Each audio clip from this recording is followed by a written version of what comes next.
Hey guys, I'm Richard Tan. I've spent around a decade as a penetration tester and was one of the top security researchers in the Google Play Security Rewards program. When I first started Android application security, the biggest challenge for me wasn't the bugs, it was the training.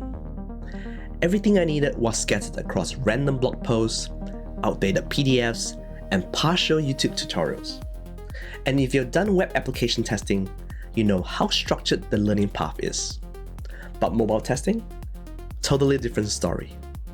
Sure, more mobile courses are slowly popping up now, but most just scratch the surface. They show you how to run tools, but they don't teach you how Android applications actually work.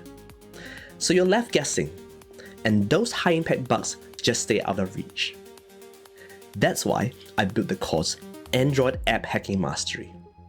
It takes you from the fundamentals all the way to hands-on labs, so you can practice real-world techniques and gain the skills to confidently understand, test, and secure Android applications. By the end of this course, you will have the confidence and hands-on experience to test Android applications like a pro, understand how to find real vulnerabilities, and become the go-to Android security expert at your company. The course is about 6 hours, zero fluff, and you can crush it in a week or two if you really wanted to. So, if that sounds useful, the link is below in the description. Check out Android App Hacking Mastery and start your first module today. Alright, ready? Let's go find some bugs. I'll see you inside.